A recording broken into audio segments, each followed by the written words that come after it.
नमस्कार दोस्तों, चलिए जानते हैं हरियाणा की 50 फटाफट बड़ी खबरों को सिर्फ 10 मिनट में। लेकिन उससे पहले यह वीडियो आप किस जगह से देख रहे हैं हमें कमेंट में जरूर बताएं। हरियाणा स्कूल शिक्षा बोर्ड ने ओपन स्कूल की सितंबर-अक्टूबर 2026 परीक्षाओं के लिए पंजीकरण प्रक्रिया शुरू कर दी है। विद्यार्थी निर्धारित शुल्क के साथ ऑनलाइन आवेदन कर सकेंगे। बोर्ड ने सभी क्षेत्रीय केंद्रों को आवश्यक दिशा निर्देश जारी किए हैं ताकि प्रवेश प्रक्रिया समय पर पूरी हो सके और परीक्षार्थियों को किसी प्रकार की परेशानी न हो। सीबीआई ने हरियाणा सरकार के फंड हेराफेरी मामले में बड़ी कार्रवाई करते हुए पूर्व प्रधान सचिव पंकज अग्रवाल को गिरफ्तार किया है। जांच एजेंसी वित्तीय अनियमितताओं और सरकारी धन के दुरुपयोग से जुड़े दस्तावेजों की जांच कर रही है। मामले में कई अन्य अधिकारियों और संबंधित व्यक्तियों की भूमिका भी जांच के दायरे में है। मौसम विभाग ने हरियाणा के 6 जिलों में बारिश और खराब मौसम को लेकर येलो अलर्ट जारी किया है। कई क्षेत्रों में तेज हवाएं, गरज, चमक और हल्की से मध्यम वर्षा होने की संभावना जताई गई है। प्रशासन ने लोगों को सावधानी बरतने और खराब मौसम के दौरान अनावश्यक यात्रा से बचने की सलाह दी है। हांसी में भाखड़ा नहर के पानी को लेकर विवाद गहरा गया जब देर रात अधिकारियों ने टी पॉइंट हटाने की कार्रवाई की। इस दौरान स्थानीय लोगों ने विरोध किया और दोनों पक्षों के बीच झड़प की स्थिति बन गई। प्रशासन ने मौके पर अतिरिक्त पुलिस बल तैनात कर हालात को नियंत्रण में रखने का प्रयास किया। चंडीगढ़ पीजीआई की पार्किंग में मरीजों और उनके परिजनों से कथित मनमानी वसूली का मामला चर्चा में है। आरोप है कि निर्धारित शुल्क से अधिक राशि ली जा रही है और रसीदों में शुल्क का स्पष्ट उल्लेख नहीं किया जा रहा। प्रशासन से मामले की जांच और पारदर्शिता सुनिश्चित करने की मांग उठ रही है। हरियाणा में नगरपालिका कर्मचारी अपनी विभिन्न मांगों को लेकर 6 से 8 अगस्त तक राज्यव्यापी हड़ताल की तैयारी कर रहे हैं। कर्मचारी संगठनों ने वेतन, नियमितीकरण और अन्य सुविधाओं से जुड़े मुद्दों को प्रमुखता से उठाया है। हड़ताल होने की स्थिति में नगर निकायों की सेवाओं पर व्यापक प्रभाव पड़ सकता है। कुरुक्षेत्र के बाबैन मंदिर में गुंबद गिरने की घटना के बाद प्रशासनिक और तकनीकी टीमें जांच में जुटी हुई हैं। अधिकारियों ने स्पष्ट किया है कि किसी विस्फोट या अन्य अनहोनी के संकेत नहीं मिले हैं। विशेषज्ञ संरचनात्मक कारणों की जांच कर रहे हैं ताकि भविष्य में ऐसी घटनाओं की पुनरावृत्ति रोकी जा सके। आईआईटी दिल्ली ने पैंक्रियाज कैंसर की प्रारंभिक जांच के लिए एक नई तकनीक विकसित की है। इस तकनीक के माध्यम से लगभग 60 रुपए की लागत में जांच संभव होने का दावा किया गया है। विशेषज्ञों का मानना है कि इससे कैंसर की समय रहते पहचान कर उपचार की संभावनाओं को बेहतर बनाया जा सकेगा। हरियाणा सरकार ने मेक इन हरियाणा 2026 नीति का अनावरण किया है। नीति का उद्देश्य 5 लाख करोड़ रुपए का निवेश आकर्षित करना और लगभग 10 लाख रोजगार अवसर पैदा करना है। सरकार उद्योगों के लिए बेहतर बुनियादी ढांचा, निवेश प्रोत्साहन और व्यावसायिक प्रक्रियाओं को सरल बनाने पर विशेष जोर दे रही है। पानीपत की एक वूलन फैक्ट्री में भीषण आग लगने से क्षेत्र में अफरा तफरी मच गई। दमकल विभाग की कई गाड़ियों ने घंटों की मशक्कत के बाद आग पर नियंत्रण पाया। प्रारंभिक जानकारी के अनुसार किसी बड़े जनहानि की सूचना नहीं है, जबकि आग लगने के कारणों की जांच की जा रही है। हरियाणा और राजस्थान के बीच रेल कनेक्टिविटी को मजबूत करने के लिए भारतीय रेलवे ने 4 ट्रेनों के नए स्टॉपेज को मंजूरी दी है। इस निर्णय से दोनों राज्यों के यात्रियों को बेहतर सुविधा मिलेगी। स्थानीय लोगों और जनप्रतिनिधियों की लंबे समय से चली आ रही मांग पूरी होने से क्षेत्रीय आवागमन को भी गति मिलने की उम्मीद है। हरियाणा के सरकारी विभागों में फंड डायवर्जन मामले की जांच लगातार विस्तारित हो रही है। लगभग 504 करोड़ रुपए से जुड़े इस प्रकरण में अब तक 17 आरोपियों के विरुद्ध चार्जशीट दाखिल की जा चुकी है। जांच एजेंसियां वित्तीय लेनदेन और संबंधित अधिकारियों की भूमिका का विस्तृत परीक्षण कर रही हैं। यमुनानगर में यमुना नहर में नारियल पकड़ने के प्रयास के दौरान एक किशोर के डूबने की घटना सामने आई है। सूचना मिलने के बाद प्रशासन और गोताखोरों की टीम मौके पर पहुंची। किशोर की तलाश लगातार जारी है तथा स्थानीय लोगों से नहरों और जलाशयों के आसपास सावधानी बरतने की अपील की गई है। हरियाणा सरकार ने सरकारी स्कूलों के शिक्षकों के ट्रांसफर नियमों में महत्वपूर्ण बदलाव किए हैं। नई व्यवस्था के तहत आयु संबंधी भारांक कम किया गया है, जबकि पति पत्नी दोनों की सरकारी नियुक्ति होने की स्थिति में मिलने वाले लाभों को बढ़ाया गया है। इससे स्थानांतरण प्रक्रिया को अधिक संतुलित बनाने का प्रयास किया गया है।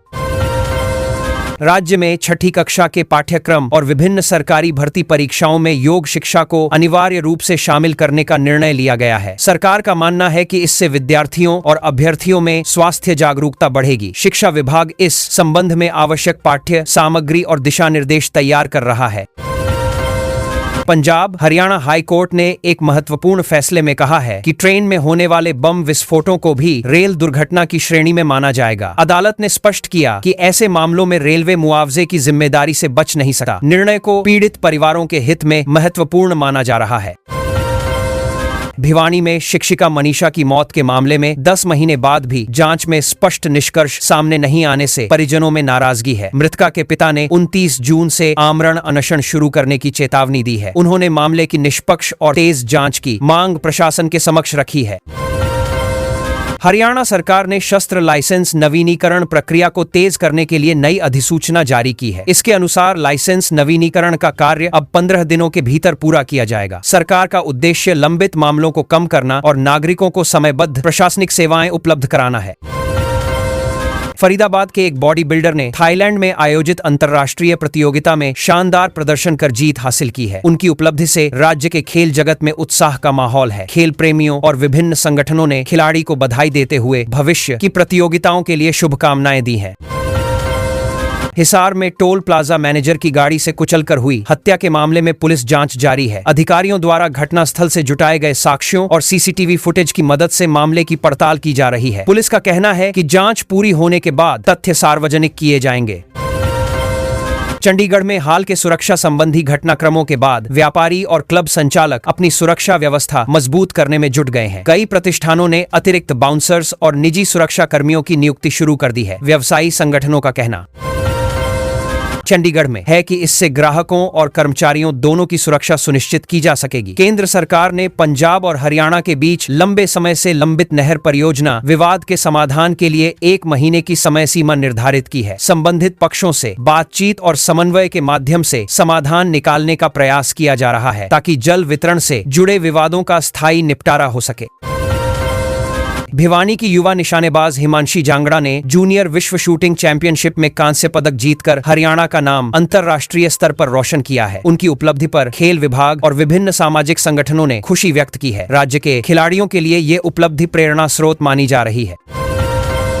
कुरुक्षेत्र के विभिन्न क्षेत्रों में बिजली आपूर्ति व्यवस्था को बेहतर बनाने के लिए विशेष मेंटेनेंस अभियान शुरू किया गया है। इस दौरान ट्रांसफार्मर, बिजली लाइनों और अन्य उपकरणों की जांच एवं मरम्मत की जाएगी। विभाग का उद्देश्य संभावित तकनीकी खराबियों को दूर कर निर्बाध बिजली आपूर्ति सुनिश्चित करना है।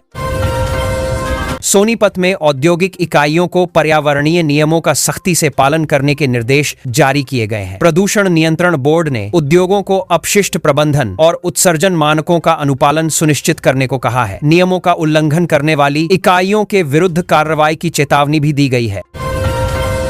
हरियाणा खेल विभाग खिलाड़ियों को मिलने वाली डाइट मनी में वृद्धि के प्रस्ताव पर विचार कर रहा है। विभाग का मानना है कि बेहतर पोषण सुविधाएं खिलाड़ियों के प्रदर्शन को सकारात्मक रूप से प्रभावित कर सकती हैं। प्रस्ताव पर विभिन्न खेल विशेषज्ञों और अधिकारियों के साथ चर्चा की जा रही है।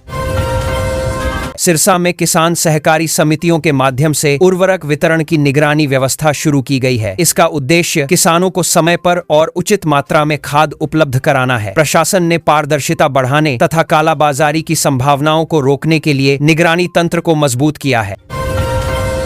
अंबाला नगर निगम ने शहर की प्रमुख सड़कों की मरम्मत और सुधार कार्यों के लिए बजट जारी कर दिया है। योजना के तहत क्षतिग्रस्त मार्गों को दुरुस्त करने और यातायात सुविधाओं को बेहतर बनाने का लक्ष्य रखा गया है। अधिकारियों ने कार्यों को निर्धारित समय सीमा में पूरा करने के निर्देश दिए हैं।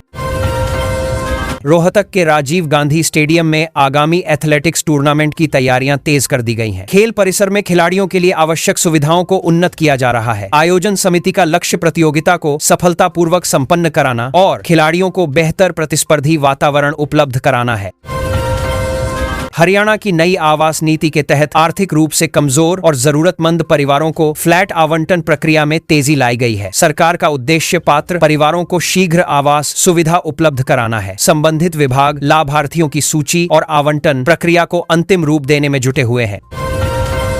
झज्जर में जलभराव की पुरानी समस्या के स्थायी समाधान के लिए प्रशासन ने विस्तृत मास्टर प्लान तैयार किया है। योजना के अंतर्गत जल निकासी व्यवस्था को मजबूत करने, नालों के विस्तार और आधुनिक ड्रेनेज सिस्टम विकसित करने पर जोर दिया जाएगा। अधिकारियों का मानना है कि इससे बरसात के दौरान होने वाली परेशानियों में कमी आएगी। नूंह में स्वास्थ्य विभाग ने मौसमी बीमारियों की रोकथाम के लिए विशेष जागरूकता अभियान शुरू किया है। चिकित्सा टीमें गांवों और कस्बों में जाकर लोगों को स्वच्छता, सुरक्षित पेयजल और संक्रमण से बचाव के उपायों की जानकारी दे रही हैं। विभाग ने अस्पतालों को भी आवश्यक तैयारियां रखने के निर्देश दिए हैं। करनाल में स्मार्ट सिटी परियोजना के तहत लगाए गए सीसीटीवी कैमरों के रखरखाव और तकनीकी जांच का कार्य शुरू किया गया है। अधिकारियों के अनुसार कैमरों की कार्यक्षमता बढ़ाने और निगरानी व्यवस्था को मजबूत बनाने के लिए यह अभियान चलाया जा रहा है। इससे सुरक्षा और यातायात प्रबंधन को लाभ मिलने की उम्मीद है।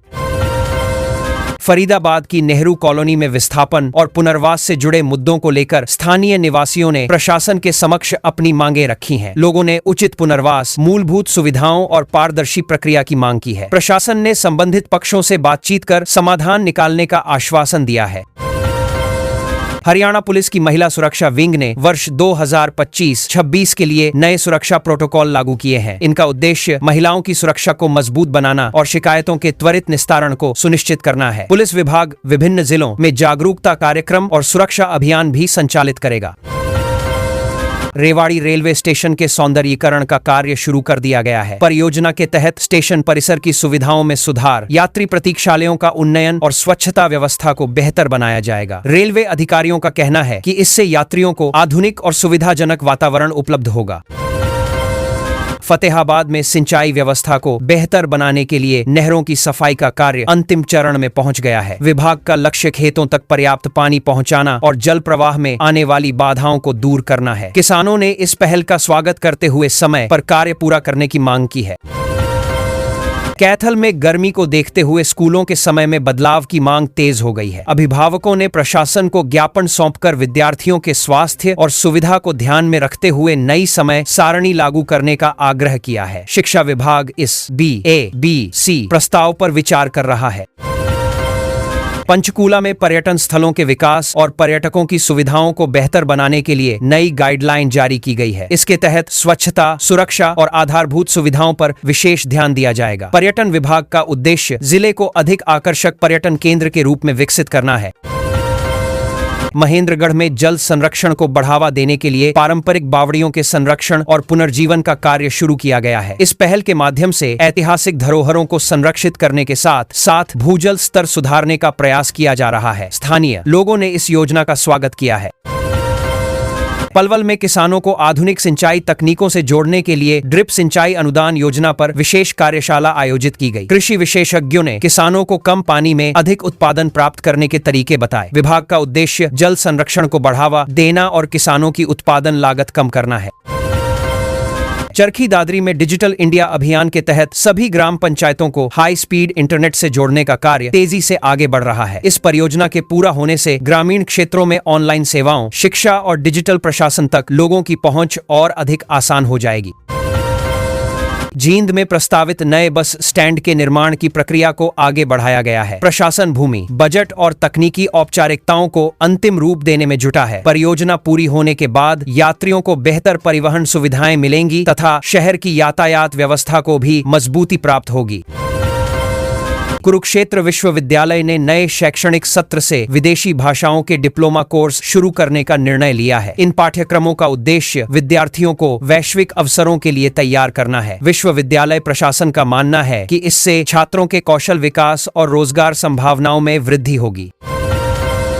गुरुग्राम में IT हब के विस्तार के लिए नई भूमि अधिग्रहण प्रक्रिया जारी है। सरकार और संबंधित एजेंसियां बुनियादी ढांचे के विकास तथा निवेश आकर्षित करने पर कार्य कर रही हैं। इस पहल से क्षेत्र में नए उद्योग स्थापित होने और रोजगार के अवसर बढ़ने की संभावना व्यक्त की जा रही है।